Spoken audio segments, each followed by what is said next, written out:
जय हिंद दोस्तों। पॉलिटी के पूर्वावलोकन की सीरीज में ये अगला लेक्चर है। हिस्ट्री ऑलरेडी कंप्लीट है। अगर आप नए हैं तो चैनल पर विजिट करें और फ्री ऑफ कॉस्ट बहुत कुछ चीज़ें चल रही हैं। टेलीग्राम लिंक डिस्क्रिप्शन में है, लाभ उठा सकते हैं। आज हम उद्देशिका से शुरू करेंगे, 2-3 टॉपिक खत्म करेंगे। प्रेम्बल है, प्रस्तावना भी कहते हैं। पूरा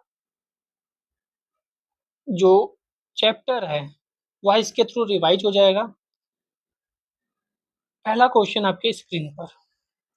हम भारत के लोग भारत को एक संपूर्ण प्रभुत्व संपन्न समाजवादी पंथ निरपेक्ष लोकतंत्रात्मक गणराज्य बनाने के लिए उसके समस्त नागरिकों को सामाजिक, आर्थिक, राजनीतिक न्याय, विचार, अभिव्यक्ति, विश्वास, धर्म, उपासना की स्वतंत्रता, प्रतिष्ठा और अवसर की समता प्राप्त कराने के लिए उन सब में व्यक्ति की गरिमा और राष्ट्र की एकता और अखंडता सुनिश्चित करने वाली बंधुता बढ़ाने के लिए दृढ़ संकल्प होकर अपनी इस संविधान सभा में आज 26 नवंबर 1949 को एतद द्वारा इस संविधान को अंगीकृत, अधिनियमित, आत्मार्पित करते हैं। क्वेश्चन पूछा गया था कि यहाँ पर क्या फिल किया जाएगा, किस डेट को ये अंगीकृत, आत्मर्पित और अधिनियमित हुआ। हमने इसमें से बहुत कुछ आपको क्लियर कर दिया। क्या क्लियर कर दिया? पहले तो ये यहाँ देख लो, आगे के सारे क्वेश्चन बहुत इजी हो जाएंगे, बहुत तेज हम भागेंगे। न्याय कितने प्रकार की है? सामाजिक, आर्थिक, राजनीतिक। अगर मैं हाईलाइटर प्रयोग करूं, सामाजिक, आर्थिक, राजनीतिक, 3 प्रकार का न्याय दिया गया है। विचार, अभिव्यक्ति, विश्वास, धर्म, उपासना, 5 की स्वतंत्रता दी गई है। प्रतिष्ठा और अवसर, इन 2 की समता दी गई, समानता किसमें किसमें? प्रतिष्ठा और अवसर की। कंफ्यूजन करेगा कि धर्म की समानता है, धर्म में समानता है, तो ये गलत हो जाएगा। आर्थिक समानता है, तो आर्थिक समानता कहीं लिखा है? नहीं। आर्थिक और सामाजिक और राजनीतिक न्याय है। आर्थिक समानता की बात यहाँ नहीं की गई है, आर्थिक स्वतंत्रता की बात नहीं की गई है। समझ रहे हो आप? ये क्वेश्चन बनेंगे। और क्या बन सकता है, एक बार में देख लो, खत्म कहानी। हम भारत के लोग भारत को संपूर्ण प्रभुत्व संपन्न पहले है, फिर समाजवादी है, फिर पंथ निरपेक्ष है, फिर लोकतंत्रात्मक है, फिर गणराज्य है। तो ये पूछा जाता है क्रोनोलॉजी। तो पहले प्रभुत्व संपन्न, फिर समाजवादी, पंथ निरपेक्ष बीच में है, फिर लोकतंत्र, गणराज्य। 5 वर्ड आपको समझ में आ जाने चाहिए। ठीक है, चलिए अब आपको बहुत सारे क्वेश्चन इजी वे में होते रहेंगे। दूसरा क्वेश्चन, कुछ सुझाव है कमेंट करिएगा, उस पर अमल किया जाएगा, वीडियो या ऑडियो कुछ भी। भारतीय गणतंत्र की 26 जनवरी 1950 को सही संवैधानिक वस्तुस्थिति क्या थी जब संविधान लागू किया गया था? यानी ये पूछ रहा है, बाद को संविधान के उद्देशिका में, प्रस्तावना में 3 शब्द जोड़े गए, वो शब्द 1950 में तो नहीं थे, तो बस वही पूछ रहा है। तो संपूर्ण प्रभुत्व संपन्न, या बड़े से लेकर चलो, संपूर्ण प्रभुत्व संपन्न समाजवादी नहीं था, धर्मनिरपेक्ष तो आज भी नहीं है, पंथ निरपेक्ष लिखा है वहां पर। प्रभुत्व संपन्न लोकतंत्रात्मक गणराज्य, हाँ ये हो सकता है। प्रभुत्व संपन्न धर्मनिरपेक्ष नहीं था, लोकतंत्रात्मक गणराज्य, तो ये तो गणतंत्र नहीं है, गणराज्य है, गणतंत्र नहीं गणराज्य। तो इसमें सी वाला ज्यादा बेहतर रहेगा ऑप्शन, क्योंकि हमारा जो आजाद हुआ था देश, उसके बाद जो देशिका थी वही बाद को प्रस्तावना में कन्वर्ट हुई, और जब संविधान लागू हुआ तो प्रस्तावना में संपूर्ण प्रभुत्व संपन्न लोकतंत्रात्मक गणराज्य की बात कही जाती है। 3 शब्द बाद को जोड़े गए, कौन कौन से? समाजवादी, पंथनिरपेक्ष, अखंडता। कब जोड़े गए? 42वें संविधान संशोधन 1976 में। इसको लघु संविधान भी कहते हैं, 42वां संविधान संशोधन को। 26 जनवरी 1950 को भारत की वास्तविक संवैधानिक स्थिति क्या थी? ये भी देखो 2021 में IAS ने उठाया। लोकतंत्रात्मक गणराज्य नहीं था, यहाँ पंथनिरपेक्ष नहीं था, यहाँ समाजवादी नहीं था, तो ऑप्शन बी वाला सही हो जाएगा। अब देखो ये भी ऊपर से उठा लेते हैं, यहाँ से क्वेश्चन IAS ने उठाया। 4 नंबर क्वेश्चन हो सकता है ना उठाया हो, मेल खा गया हो। भारत के संविधान के निर्माताओं का मत निम्नलिखित में से किस में प्रतिबिंबित होता है? बढ़िया क्वेश्चन है, इंपॉर्टेंट क्वेश्चन है, संविधान का जो निर्माता था, यानी संविधान के जो निर्माता थे, निर्मात्री परिषद थी, उसका जो उद्देश्य था वही बताता है कि वह कैसा संविधान बनाना चाह रहे थे। ठीक है, याद रखिएगा 13 दिसंबर 1946 को संविधान सभा की दूसरी बैठक में जवाहरलाल नेहरू द्वारा प्रस्तुत ये प्रस्ताव था, उद्देश्य प्रस्ताव, और 22 जनवरी 1947 को ये पारित हो गया था। ये भी पूछा जाता है, ध्यान रखिएगा। जो अध्यक्ष थे वो इस समय कौन थे? राजेंद्र प्रसाद जी। उपाध्यक्ष कौन थे इस समय? वो मैंने पिछली वीडियो में बताई, आप कमेंट करके बताइएगा।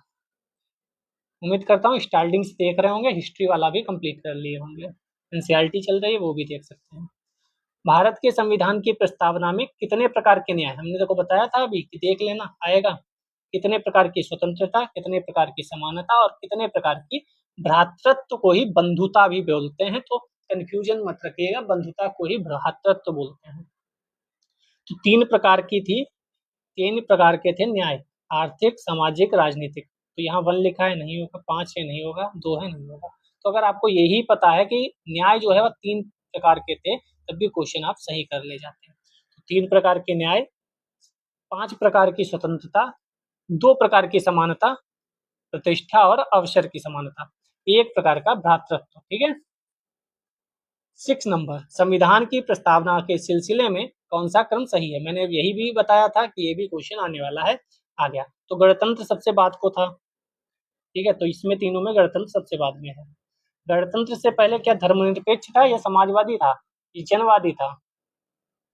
सार्वभौम, सत्ता संपन्न, एक तो इसके वर्ड ही गलत है तभी यहाँ स्टार लिखा है। आप जानते हैं सार्वभौम नहीं था, क्या था वहां पे? क्या देखो, संपूर्ण प्रभुत्व संपन्न, समाजवादी, पंथ निरपेक्ष, लोकतंत्रात्मक, गणराज्य था।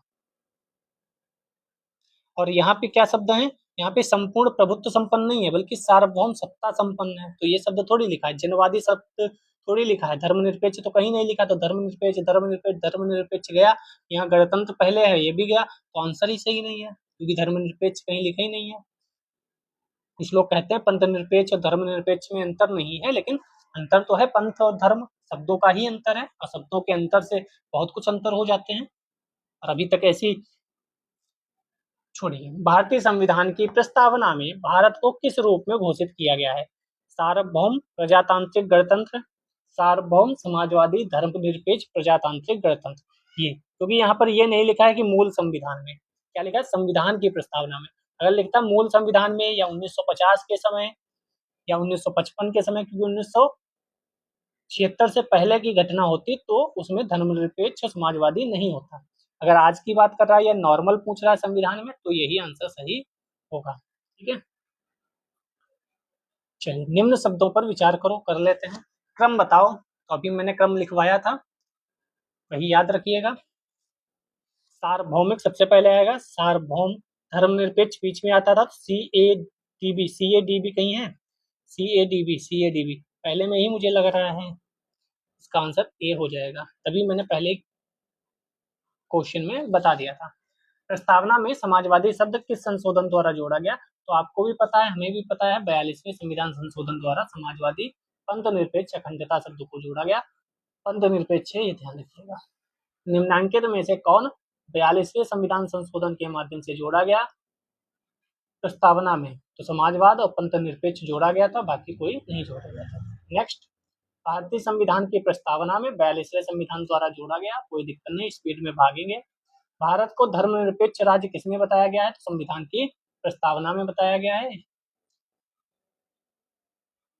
13 नंबर, निम्नलिखित शब्दों में से कौन सा शब्द सन 1975 में भारतीय संविधान की प्रस्तावना में सम्मिलित नहीं था? देखो मैंने बोला था 1955, 1976 से पहले कुछ भी दे सकता है, 1960, 1962, 1965, आप कंफ्यूज हो जाओगे। तो 1976 से पहले कोई भी सन दे, आपको पता रहना है कि बंधुत्व, समानता, अखंडता, संप्रभु। तो बंधुता नहीं थी, बंधुता सम्मिलित, बंधुता थी, अखंडता, सॉरी, अखंडता सम्मिलित नहीं थी, अखंडता। बंधुता तो थी, अखंडता। समाजवादी, पंथनिरपेक्ष और अखंडता, ठीक है, ये तीनों सम्मिलित नहीं थे। कब सम्मिलित हुए? 1976 में। 14 नंबर क्वेश्चन, 42वें संविधान संशोधन द्वारा क्या जोड़ा गया? ग्राम स्वराज नहीं, संपूर्ण प्रभुत्व संपन्न नहीं, समाजवाद, पंथनिरपेक्ष, यस। बी वाला आंसर सही हो जाएगा 1 एंड 3। 15 नंबर क्वेश्चन, संविधान की उद्देशिका के संबंध में निम्न कथनों पर विचार करिए और दिए गए कोट की सहायता से बताइए कि इनमें से कौन सही है। पंडित नेहरू द्वारा प्रस्तुत ऑब्जेक्टिव प्रस्ताव अंततोगत्वा उद्देशिका बना। यस। इसकी प्रकृति न्याय योग्य नहीं है। यस। इसका संशोधन नहीं, संशोधन नहीं तो ऊपर से 3 पढ़ के आए सब, तो वो कैसे जोड़ेगा? 3 नहीं है, 3 गलत, 3 गलत। संविधान के विशिष्ट प्रावधानों को यह रद्द नहीं कर सकता है, तो ये वाला भी सही है। संविधान के विशिष्ट प्रावधानों को यह रद्द नहीं कर सकता। इसकी व्याख्या इंपॉर्टेंट है, पढ़ लो क्योंकि यहाँ से क्वेश्चन बनते हैं। जवाहरलाल नेहरू जी ने 13 दिसंबर 1946 को प्रस्तुत किया, 22 जनवरी 1947 को यह स्वीकार कर लिया गया। यह न्याय योग्य नहीं है प्रकृति में। यद्यपि संविधान के विशिष्ट प्रावधानों को यह रद्द नहीं कर सकते। यद्यपि केशवानंद भारती मामले में सर्वोच्च न्यायालय के निर्णय के अनुसार संविधान की उद्देशिका का उपयोग संविधान के अस्पष्ट क्षेत्रों की व्याख्या करने में किया जाता है। उद्देशिका में संशोधन संभव है तभी हो पाया था। उद्देशिका संविधान के स्पष्ट प्रावधानों को रद्द नहीं कर सकती, इसका उपयोग भ्रम को दूर करने में किया जाता है। ठीक है। 16 नंबर, संविधान की प्रस्तावना का विधिक स्वरूप क्या है? या लागू किया जा सकता है, लागू नहीं किया जा सकता है, विशेष परिस्थितियों में लागू किया जा सकता है, तो यह लागू नहीं किया जा सकता।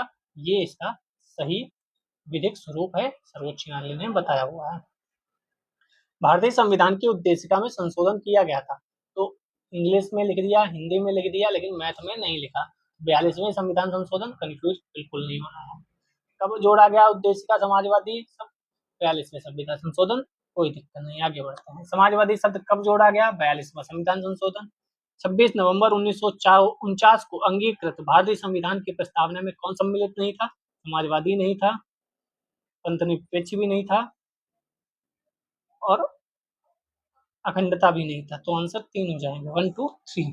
ठीक है, समाजवादी, पंथनिरपेक्ष, अखंडता नहीं था। 21, फिर वही पंथनिरपेक्ष कब जोड़ा गया? 42वां संविधान संशोधन। भारत के संविधान के आमुख का लक्ष्य, इसे भी उद्देशिका ही बोलते हैं, सभी नागरिकों के लिए क्या सुनिश्चित करना है? सामाजिक आर्थिक न्याय। यस। लेकिन अगर सामाजिक आर्थिक स्वतंत्रता या समानता लिखा हो तो क्वेश्चन गलत होगा, स्टेटमेंट गलत होगा। विचार अभिव्यक्ति की स्वतंत्रता, अवसर की समानता, व्यक्ति की प्रतिष्ठा, ऐसा थोड़ी। प्रतिष्ठा की भी समानता थी ना, प्रतिष्ठा की समानता थी। यहाँ पे हालांकि ये सही बता रहे हैं, लेकिन यहाँ पर ये लिखा होना चाहिए व्यक्ति की प्रतिष्ठा, यानी प्रतिष्ठा, अवसर और प्रतिष्ठा की समानता। हाँ, ये देखो, प्रतिष्ठा और अवसर की समानता, तो यहाँ पर या तो व्यक्ति की गरिमा लिखा होता, गरिमा को ही प्रतिष्ठा लिखा होगा। अच्छा, तो देखो यहाँ पे व्यक्ति की गरिमा जो है ना, इसको हिंदी में यहाँ क्या लिखा है? व्यक्ति की प्रतिष्ठा, क्योंकि गरिमा और प्रतिष्ठा कहीं ना कहीं आसपास के ही शब्द हैं, तो ऐसे क्वेश्चन कंफ्यूजन वाले होते हैं। जैसे मुझे लगा कि प्रतिष्ठा ये वाला है, और प्रतिष्ठा और अवसर की तो क्या लिखा है उद्देशिका में? समानता लिखा है। और व्यक्ति की गरिमा है, व्यक्ति की प्रतिष्ठा तो है नहीं, लेकिन अब वो अर्थ वही लगभग होता है, तो उसको भी सही मान लिया गया। तो ऐसे भी कंफ्यूजन वाले क्वेश्चन आपको मिल सकते हैं, तो इसमें ध्यान रखिएगा। 23, भारत एक संपूर्ण प्रभुत्व संपन्न समाजवादी धर्मनिरपेक्ष लोकतांत्रिक गणराज्य है। इसे 42वें संविधान संशोधन द्वारा संपूर्ण प्रभुत्व संपन्न लोकतंत्रात्मक गणराज्य के स्थान पर प्रतिष्ठापित किया गया था। तो दोनों सही है, व्याख्या भी करते हैं। तो कहीं कहीं धर्मनिरपेक्ष सही कर दिया जाता है, कहीं कहीं कहा जाता है नहीं, पंथनिरपेक्ष होगा। 24, भारत में लौकिक सार्वभौमिकता, क्योंकि संविधान की प्रस्तावना कहाँ से आरंभ होती है? हम भारत के लोग भारत को संपूर्ण प्रभुत्व संपन्न समाजवादी पंथनिरपेक्ष लोकतंत्रात्मक गणराज्य बनाने के लिए तथा सभी देशवासियों में सामाजिक, राजनीतिक, आर्थिक न्याय पूरा याद होना चाहिए। हम भारत के लोग कहाँ हैं? संविधान की प्रस्तावना में हैं। इतने हल्के क्वेश्चन पूछे जाते हैं और कई बार हम लोग गलत कराते हैं कंफ्यूजन में। अब रिवाइज कर लोगे तो गलत नहीं होगा। सभी व्यक्ति पूर्णता और समान रूप से मानव हैं, यह सिद्धांत जाना जाता है। तो ये सिद्धांत सार्वभौमिकता का सिद्धांत कहा जाता है, सार्वभौमिकता का सिद्धांत। ठीक है, 27 भारत के संदर्भ में निम्न में से कौन धर्मनिरपेक्ष शब्द का सही भाव व्यक्त करता है? सही भाव क्या व्यक्त करता है? भारत में राज्यों का कोई धर्म नहीं है, हमारे यहाँ सरकार का कोई धर्म नहीं है, राष्ट्र का कोई धर्म एक नहीं है, ठीक है। जैसे आप सुनते होंगे फलाना धार्मिक राष्ट्र है, और भी शब्द इसकी जगह पर आपको सुनने को मिलते होंगे। पाकिस्तान जैसे कहा जाता है इस्लामिक राष्ट्र है, ठीक है। हमारा कोई राष्ट्र का धर्म नहीं है। निम्नलिखित में से कौन सा शब्द भारतीय संविधान की प्रस्तावना में उल्लेखित नहीं है? संघीय शब्द का प्रयोग नहीं किया गया है, और ये क्वेश्चन इंपॉर्टेंट है, 2021 में इसीलिए पूछा गया क्योंकि चर्चा में था। किस वजह से चर्चा में था? तमिलनाडु राज्य और केंद्र के बीच जो रस्साकसी कभी कभार चलने लगती है, उसकी वजह से ये शब्द था डिस्कशन में, इसीलिए क्वेश्चन पूछ दिया गया। निम्नलिखित में से कौन सा शब्द भारत के संविधान की उद्देशिका में नहीं है? तो लोक कल्याण की बात कही गई है? नहीं, लोक कल्याण की बात नहीं कही गई है। 30 नंबर, भारतीय संविधान की प्रस्तावना में निम्नलिखित में से किस स्वतंत्रता का वर्णन नहीं है? आर्थिक स्वतंत्रता का वर्णन नहीं है। अभी मैंने बोला था कि आर्थिक स्वतंत्रता और आर्थिक न्याय दोनों नहीं है, ध्यान रखिएगा, क्योंकि मैं जो बोलता हूँ मतलब आगे आ रहा है। निम्नलिखित में से कौन भारतीय संविधान की प्रस्तावना में उल्लेखित नहीं है? सामाजिक न्याय, राजनीतिक न्याय, आर्थिक न्याय, धार्मिक न्याय की बात नहीं है। ये भी धर्म भी बताया था, धर्म की स्वतंत्रता भी नहीं है, धर्म की न्याय की बात भी नहीं है। कौन सा कथन सही है? समाजवादी धर्मनिरपेक्ष शब्द 1950 में लागू संविधान के अंग नहीं थे। यस, यही तो सही नहीं है। पूछा क्या गया? सही है, तो यही सही है, आगे पढ़ने की आवश्यकता ही नहीं है। 33 भारतीय संविधान का कौन सा भाग संविधान की आत्मा कहलाता है? संविधान की आत्मा उद्देशिका को किसने कहा था? क्योंकि जो डॉक्टर भीमराव अम्बेडकर जी हैं वो आर्टिकल 32 को संविधान की आत्मा कहते हैं। किसको? आर्टिकल 32, बहुत बार पूछा गया है, हम लोगों ने कल आर्टिकल ही पढ़े थे, आप जाकर देख सकते हैं। भारतीय संविधान की उद्देशिका को संविधान की आत्मा कहा जाता है। के एम मुंशी इसे राजनीतिक जन्मपत्री कहते हैं, ये भी पूछा जा सकता है। सुभाष कश्यप संविधान शरीर है तो प्रस्तावना उसकी आत्मा, प्रस्तावना आधारशिला है तो संविधान उस पर खड़ी अट्टालिका। यहाँ पे लिखा भी है डॉक्टर बी आर अम्बेडकर ने संवैधानिक उपचारों के अधिकार यानी आर्टिकल 32 को माना है। तो यहाँ पर संवैधानिक उपचार, अच्छा यहाँ पे ये भी दिया गया है, तो संवैधानिक उपचारों का अधिकार भी दिया गया है। अब इसके दोनों आंसर सही हो सकते हैं, क्योंकि उद्देशिका को भी आत्मा कहा गया है, संवैधानिक उपचारों को आर्टिकल 32 को भी कहा गया है। डी संवैधानिक उपचारों का अधिकार APJ sorry B R Ambedkar साहब ने कहा, उद्देशिका किसी और ने कहा। तो ये थोड़ा सा डाउट होना चाहिए था, लेकिन आंसर इसका सी दिया गया है, जबकि नाम लेकर पूछना चाहिए था कि इस व्यक्ति ने इसे आत्मा कहा है संविधान की, तो सही होता। ऐसे भी क्वेश्चन पूछे जा रहे हैं, बताओ। 34 निम्नलिखित में से किसने भारतीय संविधान की प्रस्तावना को हमारे संप्रभु प्रजातांत्रिक गणतंत्र की जन्म कुंडली कहा? तो अभी ऊपर देख कर आए थे, जन्म कुंडली किसने कहा था? के एम मुंशी, ये प्रारूप समिति में सदस्य थे। इनके बारे में एक फैक्ट हमने कल वाली क्लास में पढ़ा था, परसों वाली में। संविधान को एक पवित्र दस्तावेज किसने कहा? ये भी बहुत इंपॉर्टेंट है। पवित्र दस्तावेज किसने कहा है? तो बी आर अम्बेडकर साहब ने इसको कहा है। अम्बेडकर साहब को मिलाकर 7 लोग थे समिति में, अम्बेडकर साहब अध्यक्ष थे और 6 अन्य सदस्य थे, जिसमें के एम मुंशी भी थे। किस वाद के फैसले में सर्वोच्च न्यायालय ने सर्वप्रथम घोषित किया कि उद्देशिका संविधान का हिस्सा नहीं है? ये संविधान का हिस्सा नहीं है, नहीं है, नहीं है, ये सब चलता रहा। तो ध्यान से देखिएगा, बेरोबारी केस में 1960 में ही सर्वोच्च न्यायालय ने कह दिया था कि उद्देशिका जो प्रस्तावना है वह संविधान का अंग नहीं है, लेकिन बाद को केशवानंद भारती में कहा गया कि संविधान जो है वह उद्देशिका जो है वह संविधान का हिस्सा है। तो दोनों केस याद रखिएगा, बेरोबारी में कहा गया 1960 में कि नहीं है संविधान का हिस्सा, और केशवानंद भारती 1973 में कहा गया कि संविधान का हिस्सा उद्देशिका है। ठीक है,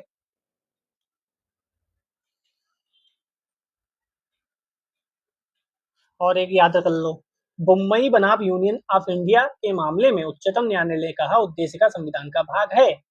ठीक है, तो मुंबई में भी कहा था कि उद्देशिका संविधान का भाग है, और केशवानंद भारती में भी कहा था। 38 निम्नलिखित विवादों में किसमें सर्वोच्च न्यायालय ने प्रस्तावना को भारतीय संविधान की मौलिक संरचना का भाग स्वीकार किया? तो केशवानंद भारती में स्वीकार किया था, ठीक है। और किसमें स्वीकार किया था? अभी ऊपर देख कर आए थे, बुम्बई बनाम यूनियन ऑफ, तो उसमें भी कहा था है। बेरोबारी में क्या कहा था कि संविधान का हिस्सा नहीं है, 1960। 39 भारतीय संविधान की प्रस्तावना में जिन आदर्शों एवं उद्देश्यों की रूपरेखा दी गई है उसकी व्याख्या की गई है। फिर से पढ़ लो। भारतीय संविधान की प्रस्तावना में जिन आदर्शों एवं उद्देश्यों की रूपरेखा दी गई है उनकी व्याख्या किसमें की गई है? तो सब में की गई है। सबसे लंबा जो है वही आंसर सही होगा, क्योंकि जो यहाँ पढ़ लेते हैं हम क्या बताएं आपको, यही बता देते हैं। भारतीय संविधान की प्रस्तावना संविधान के उद्देश्यों को प्रतिबिंबित करती है। मुख्य उद्देश्य भारतीय जनता को सामाजिक, आर्थिक, राजनीतिक न्याय की बात करते हैं। विचार, अभिव्यक्ति, विश्वास, धर्म, उपासना की स्वतंत्रता की बात करते हैं। प्रतिष्ठा, अवसर की समानता की बात करते हैं। तो ये सब कहीं ना कहीं मूल अधिकार में कुछ चीजें नीति निर्देशक तत्व में और कुछ मौलिक कर्तव्य में है। जैसे स्वतंत्रता की बात हम मूल अधिकार में पढ़ते हैं, समानता, सबको समान अवसर मिले, ये भी आप मूल अधिकार में पढ़ते हैं। और राज्य के नीति निर्देशक तत्वों में भी है कि अगर कोई आर्टिकल 43 आपको पता होगा, 42 पता होगा, और मौलिक कर्तव्य में भी ऐसी बातें कही गई हैं, ठीक है।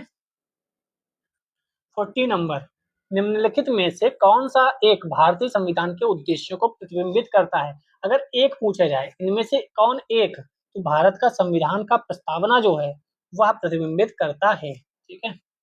41 भारत की संविधान की उद्देशिका में कितने प्रकार के न्याय, अभी हम बताकर आए थे कितने प्रकार के न्याय, तीन नहीं होगा, ठीक, तीन नहीं होगा, ठीक, बिल्कुल नहीं होगा। 3 प्रकार के न्याय, 5 प्रकार की समानता, सॉरी स्वतंत्रता, 5 प्रकार की स्वतंत्रता, और 2 प्रकार की समानता या समता, बात एक ही है, और 1 प्रकार की बंधुता, ठीक है। 42 भारतीय संविधान की प्रस्तावना में सभी नागरिकों को कैसा न्याय मिला है? धार्मिक नहीं, सांस्कृतिक नहीं, सामाजिक, आर्थिक और राजनीतिक न्याय मिला हुआ है। आरओ यारो 2021। 43 भारत के संविधान के उद्देश्यों में एक रूप से आर्थिक न्याय का इसमें उपबंध है, तो उद्देशिका में भी है और नीति निर्देशक तत्वों में भी है। मूल अधिकार में आर्थिक न्याय की बात नहीं है, ये ध्यान रखिएगा। ये भी इम्पोर्टेंट क्वेश्चन है, मुझे लगता है इस बार आना चाहिए। भारत के संविधान के उद्देश्यों में से एक के रूप में आर्थिक न्याय का किसमें उपबंध है? तो उद्देशिका और राज्य के नीति निर्देशक तत्व में। मूल अधिकार में ऐसा नहीं है, मूल अधिकार में राजनीतिक न्याय की बात की गई है। 44 भारत के संविधान की उद्देशिका संविधान का भाग है? यस है। भाग नहीं है कट कर दो, क्योंकि केशवानंद भारती में बात को बता दिया गया कि भाग है किंतु कोई विधिक प्रभाव नहीं रखती। भाग है वैसा ही विधिक प्रभाव रखती है जैसा कि कोई अन्य रखता है, नहीं। संविधान का भाग है किंतु उसके अन्य भागों से स्वतंत्र होकर कोई विधिक प्रभाव नहीं रखता। सबसे अच्छा अगर कहा जाए उदाहरण, सॉरी एग्जाम क्या बोल रहा हूँ मैं, सबसे अच्छा स्टेटमेंट कहा जाए तो डी वाला है। 2020 में आईएएस ने पूछा, हो सकता है इस बार 12 अक्टूबर को ये आपको रखा मिल जाए। संविधान का भाग है किंतु उसके अन्य भागों से स्वतंत्र होकर उसका कोई विधिक प्रभाव नहीं है। केशवानंद भारती में ऐसा कहा गया था। बेरुबारी में इसको संविधान का अंग नहीं माना गया था। 45 संविधान में दिया गया आमुख न्यायालय में लागू नहीं है? यस। महत्वपूर्ण है, उसकी उपयोगिता है, तो उपयोगिता है तभी तो है। शासन करने के उद्देश्यों को उल्लिखित करता है, संविधान के कानूनी अर्थ निर्णय में सहायता करता है। तो ये चारों सही होने चाहिए क्या? इस दृष्टि से विकल्प सी तरह डी समान रूप से चयन किए जाने योग्य हैं। हाँ, 1 2 3 2 3 4, क्योंकि चारों सही हैं, तो ये दोनों हो सकते हैं। स्टार है क्योंकि चारों सही होने चाहिए मेरे अकॉर्डिंग। तो लिखा क्या है? भारतीय संविधान के आमुख को ही उद्देशिका कहा गया है। उद्देशिका संबंधी सभी चारों कथन सत्य हैं। हाँ, मैं जो बोल रहा वही सही है, चारों कथन सत्य हैं, ठीक है। तो इसमें चारों का ऑप्शन नहीं है, तो आप ज्यादा से ज्यादा वाला आंसर लगा सकते हैं, ठीक है। अब इसमें यह भी बताया गया कि केवल 3 शब्द सही हैं, केवल 3 सही है ऐसा नहीं लिखा है ना। यहाँ पे लिखा 1 2 3, तो 1 2 3 तो सही है, 2 3 4 वो भी सही है, 2 3 वो भी सही है, 1 2 वो भी सही है। चलिए अब चलते हैं शासन प्रणाली की तरफ। इसमें भी बहुत बढ़िया बढ़िया क्वेश्चंस हैं, ठीक है। चलिए, ये क्वेश्चन यूपीएससी ने पूछा था शायद, बहुत बढ़िया क्वेश्चन था, कभी भी पूछा जा सकता है और आयोग के द्वारा। निम्नलिखित में से कौन सा राज्य शब्द को सर्वोत्तम रूप से परिभाषित करता है? राज्य का मतलब क्या? क्या व्यक्तियों का एक समुदाय? क्या एक निश्चित भूभाग? आगे का वही है, ठीक है। बहुत से व्यक्ति जो एक निश्चित भूभाग में बहुत लंबे समय से अपनी संस्कृति, परंपरा, शासन व्यवस्था के साथ रहते आए हैं उसे राज्य बोलते हैं। क्या निश्चित भूभाग में स्थायी रूप से रह रहा साम्राज्य? तो छोड़ो, सी वाला इसका जो है वह भी गलत है, ए वाला भी, डी वाले भी गलत है। सही ए वाला था। क्या सही था देखो। राज्य मतलब क्या?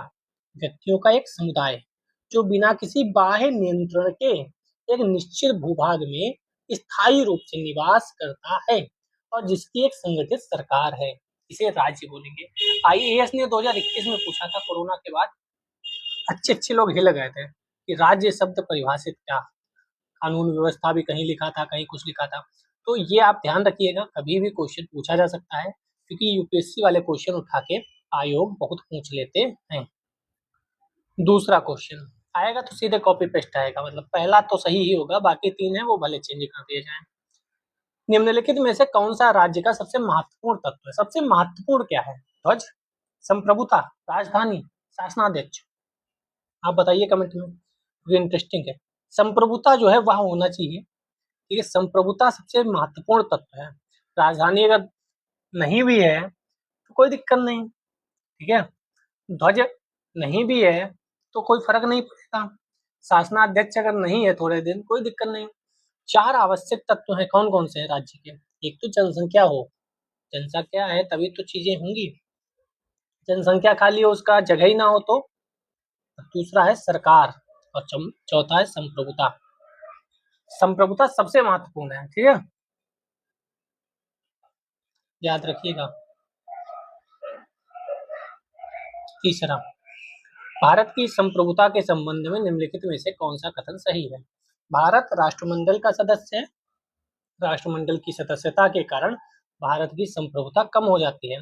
संप्रभुता कम हो जाती है, ऐसा कोई काम सरकार के लोग क्यों करेंगे? पहला सही है, हम राष्ट्रमंडल के सदस्य हैं लेकिन हमारी संप्रभुता कम नहीं होती है उससे। चलिए 4 नंबर, भारतीय संविधान में किस प्रकार की शासन प्रणाली की व्यवस्था की गई है? लोकतंत्रात्मक देख के कंफ्यूज मत होना, 2 तरीके की होती है, एक संसदीय व्यवस्था, एक अध्यक्षीय। तो हमारे यहाँ संसदात्मक यानी संसदीय व्यवस्था है, संसद है। 2 पद्धतियां होती है, संसद की और अध्यक्ष की। भारत में ग्रेट ब्रिटेन के अनुसार संसदीय व्यवस्था है और अध्यक्षीय व्यवस्था कहाँ है? अध्यक्षीय व्यवस्था है अमेरिका में। संसदात्मक शासन व्यवस्था में न्यायपालिका का कार्यपालिका पर नियंत्रण होता है? नहीं, क्योंकि अपने यहाँ है, अपने यहाँ क्या न्यायपालिका का कार्यपालिका पर नियंत्रण है? नहीं। कार्यपालिका का न्यायपालिका पर नियंत्रण नहीं। कार्यपालिका का विधायिका पर नियंत्रण नहीं। विधायिका का कार्यपालिका पर नियंत्रण अवश्य होता है। क्यों? क्योंकि विधायिका मतलब सांसद, कार्यपालिका मतलब मंत्री। सांसद कभी भी मंत्री परिषद को खत्म कर सकते हैं। कैसे खत्म कर सकते हैं?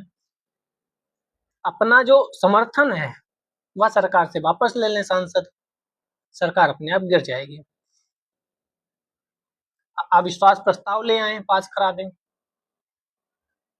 संसदीय व्यवस्था वाली सरकार वह होती है जिसमें संसद के सभी राजनीतिक दलों का सरकार में प्रतिनिधित्व। अपने यहाँ संसदीय व्यवस्था है तो क्या सभी राजनीतिक दलों का प्रतिनिधित्व है? नहीं, कुछ विपक्ष में भी है। सरकार संसद के प्रति उत्तरदायी होती है, उसके द्वारा हटाई जा सकती है। यस, सरकार लोगों के द्वारा निर्वाचित होती है, उनके द्वारा हटाई जा सकती है। निर्वाचित तो होती है लेकिन लोग क्या हटा देते हैं सरकार को? नहीं। आप प्रधानमंत्री को हटा सकते हैं? नहीं। सरकार संसद के द्वारा चुनी जाती है किंतु निर्धारित समयावधि के पूर्ण होने के पूर्व हटाई नहीं जा सकती। नहीं, अविश्वास प्रस्ताव लाओ। तो इसका सबसे आसान है बी। हालांकि यहाँ पे संसद के प्रति नहीं, लोकसभा के प्रति उत्तरदायी होती है, लेकिन सबसे सटीक आंसर तो संसद ही होगा, क्योंकि लोकसभा भी संसद के अंतर्गत ही आता है। तो लोकसभा अगर लिखा हो तो ज्यादा बेहतर रहेगा, ठीक है। 7 नंबर, सर्वप्रथम संसदात्मक सरकार किस देश में आरंभ की गई? हमने कहाँ से लिया है? ग्रेट ब्रिटेन से लिया है, सिंपल। 8 नंबर, भारतीय संसदीय प्रणाली ब्रिटिश संसदीय प्रणाली से किस प्रकार भिन्न है? ब्रिटिश से तो हमारे यहाँ वास्तविक और नाममात्र दोनों प्रकार की कार्यपालिका है। सामूहिक उत्तरदायित्व, द्विसदनीय विधायिका, न्यायिक पुनर्विलोकन। तो ये जो डी वाला है वो भारत और ब्रिटिश में भिन्न है। क्योंकि हमने ये अमेरिका से लिया है, ठीक है, ना कि ब्रिटेन से। ठीक है, चलिए 10 नंबर क्वेश्चन पे आते हैं। निम्नलिखित में से कौन सी भारतीय संविधान की विशेषता नहीं है? संसदात्मक सरकार है, स्वतंत्र न्यायपालिका हमारे यहाँ है, संघात्मक सरकार है, अध्यक्षात्मक सरकार नहीं है। अध्यक्षात्मक सरकार नहीं है हमारे यहाँ, अमेरिका की तरह अध्यक्षात्मक सरकार नहीं, संसदात्मक सरकार है। कौन सा सही नहीं है? धर्मनिरपेक्ष राज्य है, यस। संसदीय पद्धति की सरकार, यस। संघीय नीति, यस। राष्ट्रपतीय पद्धति की सरकार नहीं है। राष्ट्रपतीय पद्धति बोला जाए, अध्यक्षात्मक बोला जाए, दोनों बात एक ही होगी, ठीक है। 12 भारत में संसदीय प्रणाली की सरकार है क्योंकि लोकसभा जनता द्वारा प्रत्यक्ष रूप से निर्वाचित है। संसद संविधान का संशोधन कर सकती है, राज्यसभा को भंग नहीं किया जा सकता। मंत्रिपरिषद लोकसभा के प्रति उत्तरदायी होता है, ये सबसे आसान है, ठीक है। सबसे सही लोकसभा ही लिखा हो तो बेहतर है, क्योंकि संसद में थोड़ा सा डाउट रहता है। संसदीय स्वरूप के शासन का प्रमुख लाभ यह है कि संसदीय स्वरूप के शासन का प्रमुख लाभ क्या है? कार्यपालिका और विधानमंडल दोनों स्वतंत्र रूप से कार्य करते हैं। यह नीति को निरंतरता प्रदान करता है या अधिक दक्ष होता है। कार्यपालिका विधानमंडल के प्रति उत्तरदायी बनी रहती है। हाँ, सी वाला ज्यादा सही है। कार्यपालिका जो है वह विधानमंडल के प्रति यानी संसद के प्रति, लोकसभा के प्रति उत्तरदायी होती है। कौन सा सिद्धांत संस्थागत रूप से निहित है भारत में? मंत्रिमंडल के सदस्य संसद के सदस्य होते हैं, यस। अगर मंत्रिमंडल के सदस्य लोकसभा के लिखा होता तो गलत हो जाता, क्योंकि राज्यसभा से भी मंत्री हो सकते हैं। जब तक मंत्रियों को संसद का विश्वास प्राप्त रहता है तब तक वे अपने पद पर बने रहते हैं। राज्य का अध्यक्ष ही मंत्रिमंडल का अध्यक्ष होता है, तो राज्य का अध्यक्ष तो राष्ट्रपति होता है। राज्य का मतलब राष्ट्र होता है, यहाँ पे ध्यान रखिएगा। राज्य मतलब राष्ट्र, देश, तो राज्य का अध्यक्ष तो राष्ट्रपति होता है, तो वो वाला गलत हो जाएगा। 15 सरकार की संसदीय व्यवस्था के विषय में निम्नलिखित में से वक्तव्य कौन सा सही है? विधायिका न्यायपालिका के प्रति, देखो अब बीपीएससी ने वही वाला उठा लिया, देखो क्वेश्चन। राष्ट्रपति न्यायपालिका के प्रति, विधायिका कार्यपालिका दोनों स्वतंत्र, विधायिका कार्यपालिका के प्रति उत्तरदायी, तो इसका आंसर इनमें से कोई नहीं होगा, ठीक है, क्योंकि वहां क्या लिखा था, वहां विधायिका के प्रति कार्यपालिका उत्तरदायी होती है, जवाबदेह होती है, ये ध्यान रखिएगा। 16 निम्नलिखित कथनों में से उसको चुनिए जो मंत्रिमंडल स्वरूप की सरकार के अंतर्निहित सिद्धांत को अभिव्यक्त करता है। कौन सी? मंत्रिमंडल स्वरूप की सरकार। तो इसका ऐसे याद कर लो, क्योंकि बहुत टाइम लगेगा वरना 4 ऑप्शन पढ़ने में। सरकार के जनता के प्रति सामूहिक उत्तरदायित्व को सुनिश्चित करने के लिए संसदीय लोकतंत्र की क्रियाविधि है। अब आसान क्वेश्चन आ गए, वो सब आईएएस में पूछे गए थे, कुछ वो बड़े बड़े आ सकते हैं। राष्ट्रपति पद्धति में समस्त कार्यपालिका की शक्तियां किसमें निहित हैं? राष्ट्रपति में, उच्च सदन में, कैबिनेट में या व्यवस्थापिका में? तो राष्ट्रपति में। राष्ट्रपति पद्धति में जो कार्यपालिका की शक्ति है वह राष्ट्रपति में निहित है, ठीक है। अपने यहाँ राष्ट्रपति शासन है नहीं, संसदीय व्यवस्था है, राष्ट्राध्यक्ष नहीं। भारत में राजनीतिक व्यवस्था के मूलभूत लक्षण है, या एक लोकतांत्रिक गणतंत्र है, यस। संसदात्मक रूप की सरकार है, यस। सर्वोच्च सत्ता भारत की जनता में निहित है, यस। क्या एक एकीकृत शक्ति का प्रावधान करती है? एकीकृत शक्ति का प्रावधान कहाँ करती है? तो डी गलत होगा, ठीक है, चौथा गलत होगा, 1 2 3 सही है। केंद्र विभाजित नहीं हो सकता, राज्य विभाजित हो सकते हैं, जैसे कि आपको तेलंगाना, जम्मू कश्मीर, लद्दाख सब बनते हुए दिख रहे हैं।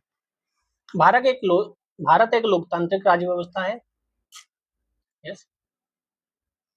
प्रभुता संपन्न राज्य है, यस। लोकतांत्रिक समाज है, यस। भारत एक कल्याणकारी राज्य है, यस। चारों तो ऐसे इजी क्वेश्चन पूछे जाते हैं, ठीक है। ये भी देखो इजी है। अब देखो मैं क्यों कहता हूँ पेपर देखा करो।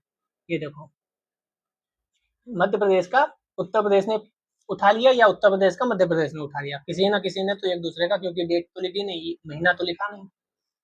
केंद्र सरकार और राज्य सरकारों को प्राधिकार प्राप्त होता है किससे? तो भारत के संविधान से प्राप्त होगा, और किससे प्राप्त होगा? 22 संवैधानिक सरकार का आशय क्या है? संविधान से चले, जो संविधान से चले, कोई सरकार जो संविधान की सीमाओं से परिबद्ध हो, उसे संविधान ने बांध रखा कि इतना ही करना है, इतनी ही लिमिट में रहना है, तो संविधान से चले, वाह, ठीक है। 24 निम्न में से कौन सुशासन की विशेषता नहीं है? सुशासन, तो सुशासन की विशेषता लाल फीता सही नहीं है। जवाबदेही होनी चाहिए, कानून का नियम का पालन हो, पारदर्शिता हो, तो उसे सुशासन बोलेंगे। 25 कल्याणकारी राज्य का उद्देश्य क्या है? अधिकतम संख्या का अधिकतम कल्याण सुनिश्चित करना, कमजोर वर्गों का कल्याण या सभी नागरिकों को स्वास्थ्य सुविधाएं देना। तो इसका कमजोर वर्गों के कल्याण का प्रबंध करना कल्याणकारी राज्य का उद्देश्य होता है। ठीक है। 26 वह राज्य हर जगह है, यह अंतराल शायद ही कोई छोड़ता है। यह वक्तव्य किस धारणा की व्याख्या करता है? सही से पढ़िए, राज्य हर जगह है, यह अंतराल शायद ही कोई छोड़ता है। तो यह कल्याणकारी राज्य की बात है। झारखंड ने पूछा, हो सकता है कॉपी पेस्ट हो जाए। निम्नलिखित में से कौन एक भारतीय संविधान का दर्शन नहीं है? भारतीय संविधान में कल्याणकारी राज्य की बात नहीं कही गई है, कही गई है राजनीतिक समानता की बात, समाजवादी राज्य, तो इसमें डी जो है साम्यवादी की बात नहीं है। हम समाजवादी पढ़ते हैं, ठीक है, राजनीतिक पढ़ते हैं। कल्याणकारी राज्य तो है ही हमारा वेलफेयर नेशन, इतना लोगों को फ्री अनाज सब्सिडी ये सब दिया जा रहा है, तो कल्याणकारी तो है ही। निम्नलिखित में से कौन सा सही है? भारतीय संविधान अध्यात्मक है? नहीं। भारत एक नाम मात्र का राजतंत्र है, ना राजतंत्र ही नहीं है तो नाम मात्र का कहां से होगा? कुलीन तंत्र है? वाह, भारत एक संसदात्मक प्रजातंत्र है, यह संसदीय व्यवस्था वाला प्रजातंत्र है। भारत में राजनीतिक सत्ता का प्रमुख स्रोत संविधान है, संविधान को याद रखिएगा। 30 निम्नांकित में से कौन एक अध्यात्मक शासन प्रणाली का आधारभूत तत्व है? अध्यात्मक, जैसे अध्यात्मक आए तो आपको याद आना चाहिए एकल कार्यपालिका, कार्यपालिका एकल ही होती है, केंद्रीकृत होती है सत्ता। निम्नलिखित में से कौन सा सही है? अध्यात्मक शासन प्रणाली की विशेषता कौन सी है? तो अभी देख कर आए, ऊपर वर्णित सभी तथ्य सही हैं। राष्ट्रपति प्रमुख होता है, अमेरिका को देखो, राष्ट्रपति अपने मंत्रिपरिषद का चयन स्वयं करता है, जिसको राष्ट्रपति चाहते हैं उनको उठा लेते हैं और मंत्री बनाते हैं। वहां मंत्री को मंत्री नहीं कहा जाता है, ये भी आपने सुना होगा। राष्ट्रपति व्यवस्थापिका को भंग नहीं कर सकता है, यह भी सही है।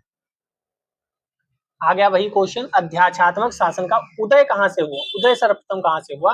ये स्विट्जरलैंड से नहीं, संयुक्त राज्य अमेरिका, जो मैं उतनी देर से बोलता आ रहा हूँ, तो अमेरिका अमेरिका अमेरिका, वहीं से इसका उदय हुआ, अमेरिका से। अमेरिका में अध्यात्मक शासन प्रणाली है, राष्ट्रपति वहां प्रमुख होता है। 33 भारत में प्रजातंत्र इस तथ्य पर आधारित है कि संविधान लिखित है, यहाँ मौलिक अधिकार प्रदान किए गए हैं, जनता को सरकारों को चुनने और बदलने का अधिकार प्राप्त है। सी है, हम चुनते हैं और 5 साल बाद बदल भी सकते हैं, अगर विपक्ष में बढ़िया कोई हो तो बदल सकते हैं। लोकतंत्र का उत्कृष्ट गुण यह है कि वह क्रियाशील बनाता है। किसको क्रियाशील बनाता है? साधारण पुरुष महिलाओं की बुद्धि चरित्र को? क्या लोकतंत्र बुद्धि चरित्र से रिलेटेड है? कार्यपालक नेतृत्व को सशक्त बनाने वाली पद्धतियों को, गतिशीलता और दूरदर्शिता से युक्त एक बेहतर व्यक्ति को, समर्पित दलीय कार्यकर्ताओं को, एक समूह को। तो ये वही है जो मैंने बताया था अभी, बुद्धि और चरित्र। कंफ्यूज हो जाते हैं आप, इससे रिलेटेड थोड़ी है, जबकि ये IAS 2017 में पूछा गया, इसका ये आंसर सही दिया गया था। लोकतंत्र का उत्कृष्ट गुण है क्रियाशील बनाता है साधारण पुरुषों महिलाओं की बुद्धि और चरित्र होगी कि आप कैसे नेता चुन रहे हैं। आपके नेताओं से पता चलता है आपका देश कितना अच्छा है, क्योंकि वही आपका रिप्रेजेंटेटिव होता है, वही आपको रिप्रेजेंट करता है। उसके कारनामे बताते हैं कि आप भी वैसे ही करते होंगे, क्योंकि वो आपका रिप्रेजेंटेटिव है, आपको रिप्रेजेंट कर रहा है। आपके क्षेत्र का नेता ऐसा चुन के भेजो दिल्ली, जो वहां उन्हें पता चले कि नेता ऐसा है, यानी जनता अच्छी होगी। राजा कैसा है ये बताता है कि जनता कैसी है, क्योंकि जनता ही उसे चुनकर भेजती है। अगर आप विधायक को गरिया रहे हो तो इसका मतलब है कि वोट देते समय सोचा नहीं था ढंग से। भारत एक गणतंत्र है, इसका अर्थ क्या है? वंशानुगत शासन नहीं, संसदीय शासन नहीं है, संसदीय शासन तो है। सभी मामलों में अंतिम अधिकार जनता के पास, क्या जनता के पास अंतिम अधिकार है? नहीं। अच्छा, यहाँ पे देखो हमने ढंग से पढ़ा नहीं, यहाँ क्या लिखा है? भारत में वंशानुगत शासन नहीं है। सही है, वंशानुगत थोड़ी है हमारे यहाँ राष्ट्र का अध्यक्ष चुना जाता है, राष्ट्रपति का चुनाव होता है। भारत एक गणतंत्र है क्योंकि राज्य का अध्यक्ष निर्वाचित होता है, इसका चुनाव होता है, ये निर्वाचित होता है। राष्ट्र का अध्यक्ष या राज्य का अध्यक्ष या राष्ट्रपति बात एक ही है। निम्नलिखित में से किन से विनिर्धारित होता है कि भारत का संविधान परिसंघीय है? बार बार वही क्वेश्चन पूछा गया है, याद कर लो वरना फिर केंद्र और राज्यों के बीच शक्तियों का वितरण है, इससे पता चलता है परिसंघीय है। संघीय व्यवस्था आएगा तो इसका मतलब राज्य और केंद्र के बीच बात होगी। भारतीय संविधान कैसा है? अंशतः कठोर और अंशतः लचीला है। ठीक है, कहीं कहीं कठोर भी है, कहीं कहीं लचीला भी है। लचीला मतलब साधारण बहुमत से पारित हो जाती है चीजें, और कठोर मतलब पूरे राज्यों में से आधे राज्यों की सहमति की भी कई जगह आवश्यकता पड़ती है। भारत की संसदीय शासन प्रणाली एवं ब्रिटेन की संसदीय शासन प्रणाली में अंतर, कहाँ पे अंतर है? तो न्यायिक समीक्षा में अंतर है। न्यायिक समीक्षा, हमारे यहाँ न्यायिक समीक्षा है, ब्रिटेन में नहीं है। 40 नंबर, निम्न कथनों पर विचार कीजिए और अंत में दिए गए कोड का उत्तर दीजिए। भारत के संविधान में एक संघीय प्रणाली का प्रावधान है, उसने एक बहुत शक्तिशाली केंद्र की रचना की। तो बहुत शक्तिशाली केंद्र की रचना की है क्या?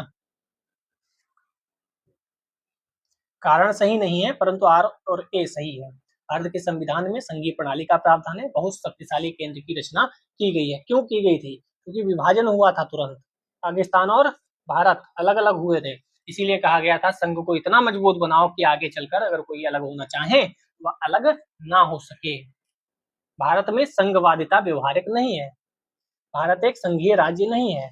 संघीय राज्य नहीं है क्या? संघीय राज्य तो है। संघीय राज्य है तो आर गलत, आर जैसे ही गलत होता है वैसे एक सही हो जाता है। एक गलत तो दूसरा अप्रूव सही होता है, ऐसे ऑप्शन दिए गए होते हैं। भारतीय राज्य व्यवस्था में निम्नलिखित में से कौन सी अनिवार्य विशेषता है जो दर्शाती है कि उसका स्वरूप संघीय है? न्यायपालिका की स्वतंत्रता सुरक्षित है, इससे संघीय का क्या लेना देना?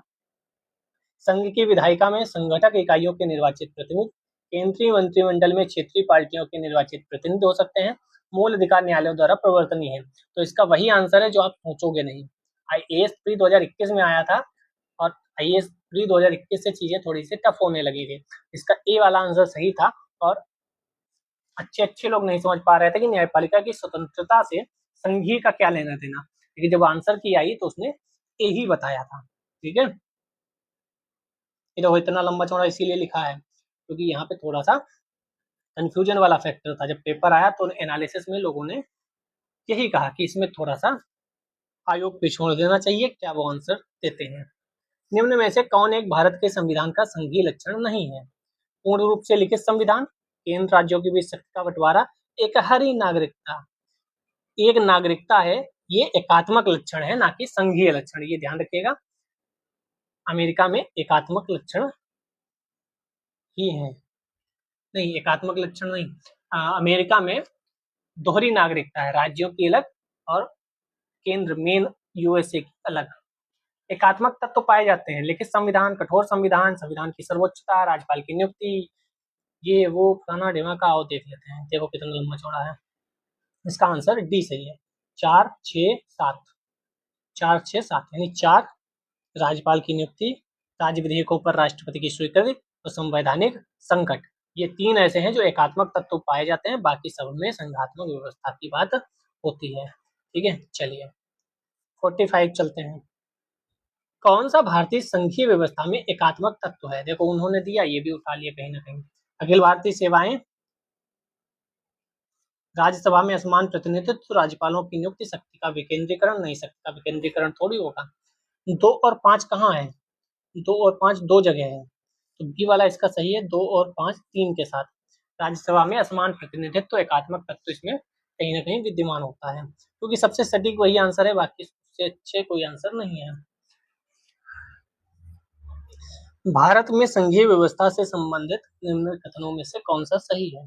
संघीय व्यवस्था से संबंधित पूछा गया है, तो एकात्मक झुकाव का उसमें सशक्त मिश्रण है, दोनों संघ राज्य विधायिकाएं प्रभुत्व संपन्न है। प्रभुत्व संपन्न है क्या? संविधान शासन की मूल संरचना के लिए एक संघीय व्यवस्था की प्रस्तावना करता है। विधायिका, वित्तीय, न्यायिक शक्तियां संघ उसकी इकाइयों के मध्य विभाजित कर दी गई हैं। तो इसका बी आंसर सही है, 1 और 2, बाकी दोनों गलत है संघीय व्यवस्था के बारे में।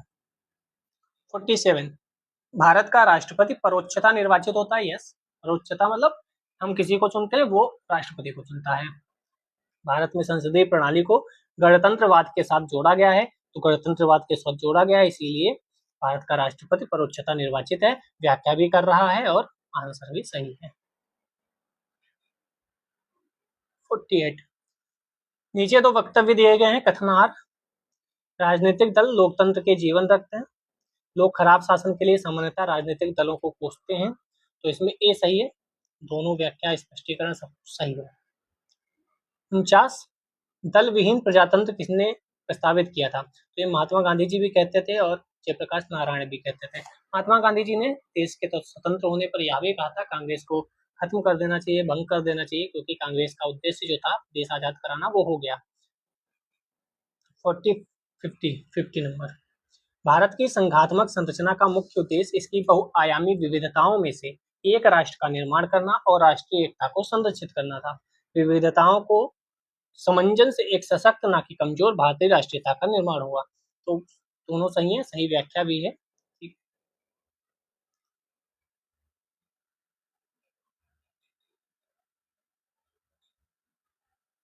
51 नंबर पीसीएस प्री 2020 में पूछा गया था। कथन है भारतीय राजनीतिक व्यवस्था की प्रकृति में निरंतरता एवं परिवर्तन के तत्व मूर्त रूप में पाए जाते हैं। भारतीय राजनीतिक व्यवस्था में निम्न राजनीतिक कार्यशैलियों जैसे आधुनिक शैली, परंपरागत शैली, संत शैली के तत्व समाहित हैं। तो सही बात है, व्याख्या भी करता है, दोनों सही है। चलिए 53 नंबर देखते हैं। भारतीय संविधान के वृहद होने का क्या कारण है? इनमें अनेक संविधानों के अनुभव समाविष्ट हैं। विस्तृत प्रशासकीय प्रावधान, बड़े देश के शासन से संबंधित। तो स्टार बना है क्योंकि संविधान विश्व का सबसे विस्तृत संविधान है। वृहद होने का कारण नहीं है, बल्कि उपयुक्त सभी कारणों से संविधान का स्वरूप वृहदाकार है। मतलब एक इसमें से चुन नहीं सकते, एक कारण थोड़ी है बड़ा होने का। निम्नलिखित में से कौन सा कथन सत्य है? संयुक्त राज्य अमेरिका में सरकार की संघीय प्रणाली है। ये वाला ही होना चाहिए हमारे हिसाब से, तो ठीक है। 55 निम्नलिखित में से कौन सी एक भारतीय संघ राज्य पद्धति की विशेषता नहीं है?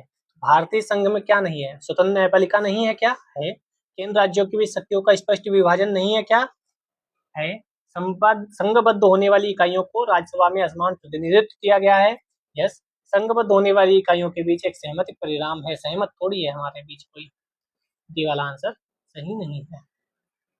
56 नंबर।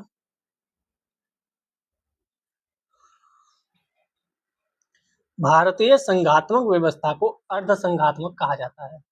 भारत में एक स्वतंत्र न्यायपालिका है जिसे न्यायिक पुनरीक्षण का अधिकार प्राप्त है। दोनों सही हैं, लेकिन व्याख्या थोड़ी करते हैं, न्यायपालिका अलग है। पीसीएस 2020 में पूछा गया क्वेश्चन। चलिए 57 भारतीय संविधान अर्ध संघात्मक, देखो रिपीट टाइप है कि नहीं। भारतीय संविधान ना तो संघात्मक है ना तो एकात्मक है, दोनों सही है। व्याख्या भी कर रहा है, इसीलिए अर्ध संघात्मक बोला गया है। 58 भारतीय संविधान की प्रकृति क्या है? संसदीय, संघीय, एकात्मक, उपयुक्त में से एक से अधिक। ठीक है।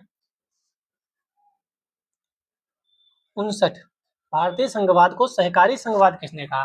ये भी कभी कभी पूछ दिया जाता है किसने क्या कहा है। तो जी ऑस्टिन ने कहा था संघवाद। केसी बियरे ने, ये जो लिखे हैं केसी बियरे, इन्होंने कहा था संविधान अर्ध संघीय है। भारत का संविधान अर्ध संघीय है, दोनों याद रखिएगा। किसने कहा था भारत अर्ध संघात्मक है? तो अभी मैंने बोला केसी बियरे ने।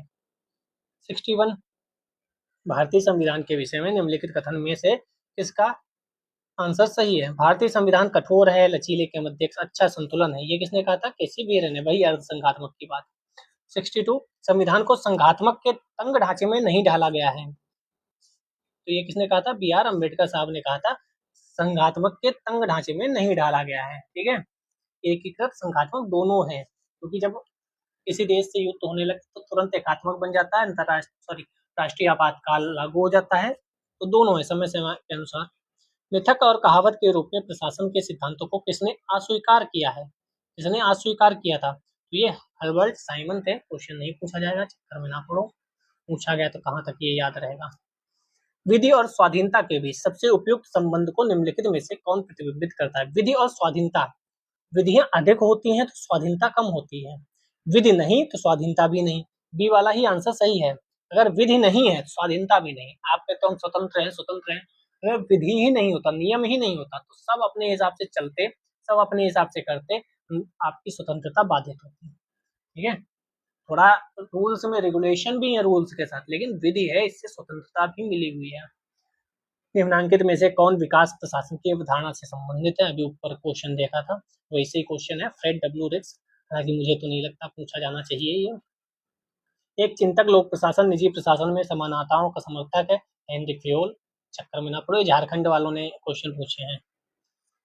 यदि हमारी सभ्यता विफल होती है तो यह मुख्यतः प्रशासन के दुष्टता वही जॉन हम झारखंड वालों से पता नहीं क्यों ऐसे क्वेश्चन पूछे गए भाई, झारखंड वालों ने 4 क्वेश्चन ऐसे पूछ लिए। गणतंत्रीय अवधारणा से संबंधित निम्नांकित में से कौन एक नहीं है? गणतंत्र वाली बात पूछ रहा है। गणतंत्र वाली सर्वोच्च शक्ति एक राजा के समान एक ही व्यक्ति में निहित हो, इसको गणतंत्र नहीं कहेंगे।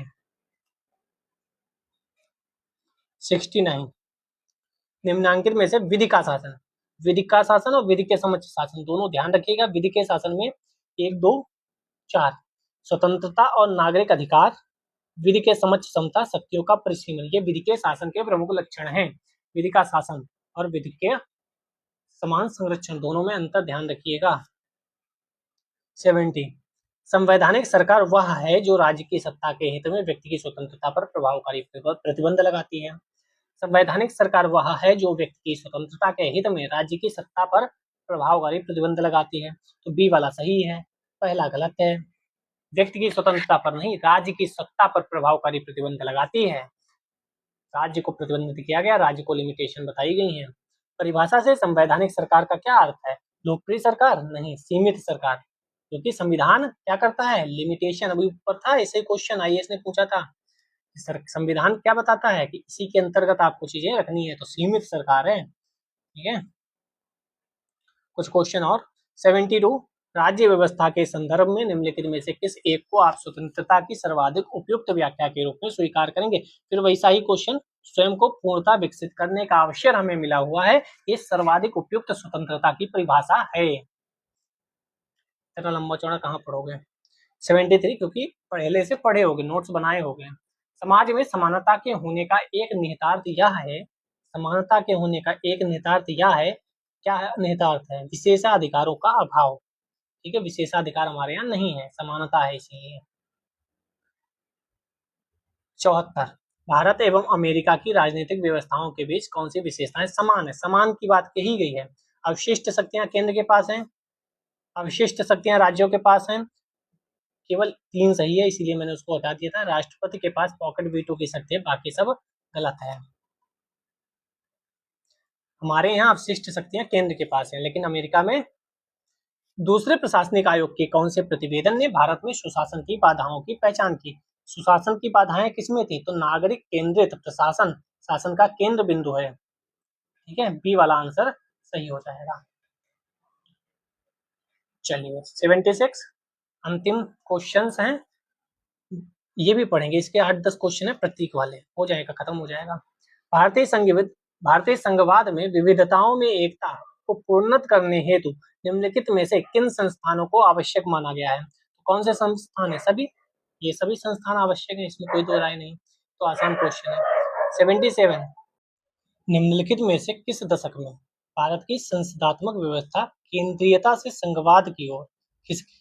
तो ये 1980 का दशक था। ठीक है, राज्य कांग्रेस के हाथ से निकल गए थे, कुछ राज्य ऐसे थे। ठीक है, पहले एक ही पार्टी का शासन हुआ करता था पूरे देश में। शासन मतलब एक ही पार्टी की सरकार हुआ करती थी। कुछ राष्ट्रीय प्रतीक हैं, पढ़ लेते हैं 2-4 मिनट में, खत्म हो जाएगा। ज्यादा नहीं है, 2-4-10 ही है। किस वर्ष जनगण मन को भारत के राष्ट्रगान के रूप में अपनाया गया था? बहुत इंपॉर्टेंट है, डेट भी याद रखना। 1950 24 जनवरी, बहुत इंपॉर्टेंट डेट है, 24 जनवरी 1950, बहुत इंपॉर्टेंट है। राष्ट्रगान का गायन 52 सेकंड में होता है, सबको पता है। तीसरा, भारत शासन द्वारा राजकीय चिन्ह कब अंगीकृत किया गया? तो 26 जनवरी 1950 को राजकीय चिन्ह सारनाथ स्थित अशोक के सिंह स्तंभ के शीर्ष की अनुकृति है, ध्यान रखिएगा। ठीक है, सारनाथ, सारनाथ से याद आया, एनसीईआरटी में हम पढ़ा रहे हैं, कल ही अशोक को पढ़ाया सर। ठीक है, कल ही अशोक को पढ़ाया, वहां सारनाथ सांची सब बताया था। भारत की संविधान सभा ने राष्ट्रीय ध्वज को सर्वप्रथम कब स्वीकार किया? तो कब स्वीकार किया था? 22 जुलाई 1947 को। इसी दिन उद्देशिका भी पारित हुई थी, उद्देश्य प्रस्ताव भी पारित हुआ था। जवाहरलाल नेहरू ने जिसे स्थापित किया था दिसंबर 1946 में। निम्नलिखित कथनों पर विचार कीजिए। भारत की संविधान सभा ने राष्ट्रीय ध्वज का प्रारूप 22 जुलाई 1947 को अपनाया था। जुलाई था क्या? राष्ट्रीय ध्वज के बीच 21 तीलियां हैं क्या? राष्ट्रीय ध्वज की चौड़ाई 3:4 है, तो इसका बी आंसर सही है। केवल एक, कौन सा सही है? तो केवल एक सही है, 22 जुलाई 1947। ठीक है, क्योंकि 21 तीलियां नहीं है, 3:4 का अनुपात नहीं है। 22 जुलाई 1947 को भारतीय राष्ट्रीय ध्वज स्वीकार किया गया, 3:2 है। ये ध्यान रखिएगा, झंडा जो है तिरंगा अपना, वो ये 3 है और ये 2 है। ठीक है। 6, भारत की संविधान ने किस तिथि को राष्ट्रीय ध्वज को अपनाया? अभी देख कर आए, 22 जुलाई 1947।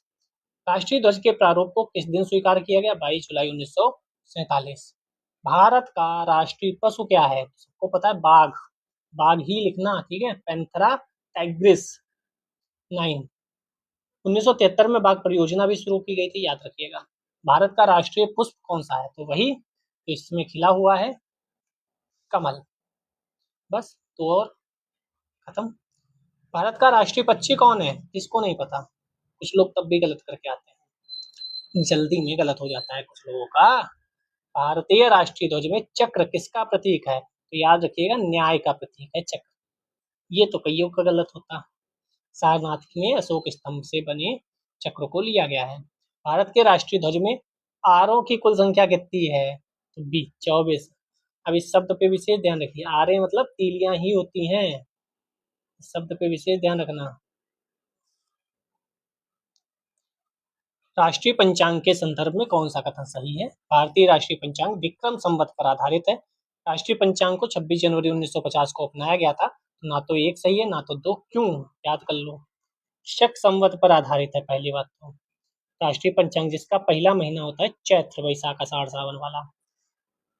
22 मार्च 1957 को अपनाया गया था, ठीक है। 22 मार्च चैत्र का पहला दिन था, इसीलिए 21 मार्च को पड़ता है अधिवर्ष में। इतना सब हो गया। कल से हम पढ़ेंगे, प्रवेश करेंगे बढ़िया से, राज्य एवं संघ राज्य क्षेत्र यानी संविधान में पूरी तरीके से प्रवेश करेंगे, फिर आगे मूल अधिकार होते हुए पूरी यात्रा तय करेंगे। जय हिंद, जय भारत।